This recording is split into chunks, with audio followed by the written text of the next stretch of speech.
when I was in 4 or 5 years old, my uncle, who worked at the Journal, Oklahoma Journal at the time, he got married to another reporter at the Journal, and they'd come over and visit us at our house, and they talk about these guys they worked with, a guy named Frosty and a guy named Oliver, and I'm 5 years old, and they're telling me these crazy stories these guys do, and how they questioned the governor, and how Oliver did this and Frosty did that, and I went, man, those guys sound really cool. I'd kind of like to try out what they're doing. So here I am, this kid in junior high. They have journalism. So I took this journalism class and I liked it. Learned to take some pictures, learned to write, barely learned to write, and just had a great time, and I really enjoyed it. I guess I always liked telling people stories and telling stories. And then years later in high school, we were having an assembly, and I got to meet Oliver because he came with Ron Thulin. And here's this guy. I mean, he's everything my aunt and uncle described him as. He had a huge afro at the time, and he's up on the stage, and they're doing a sports cast for them. They're going to show us how to do this. And he's directing everyone. Oliver's, okay, hold on, man. I don't ever want to do this. And it was really neat. Man, that guy, I like what he's doing, and that's when I said, yeah, I'm going to do what he does. I'm going to be like that guy.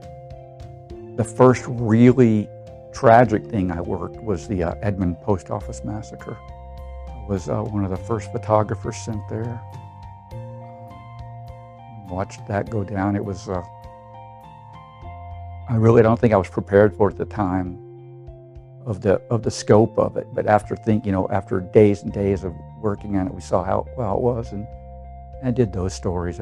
It sort of shaped me.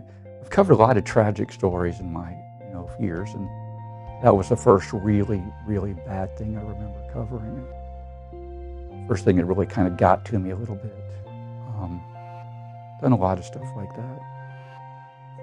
Well, of course, Oliver Murray, who is kind of my hero. He doesn't know that really. I kind of try to keep it out of his mind. Frosty Troy, who when I was a photographer at the Capitol, I'd like sit and listen to his stories. He had some great stories, and he knew what he was doing. Tony Stizza, who pretty much taught me how to really take a nice video story and put it into something. Bill Miracle, who hired me in Oklahoma City, first at Channel 9 when I worked there for a little short while. Linda Kavanaugh. Terry Watkins, who was my arch rival in the field, and I think she's the person that nominated me. I'm not 100% sure, but I think she is. A lot of people. There are so many people to thank that, and to know they had a little part in what I've done my whole life. And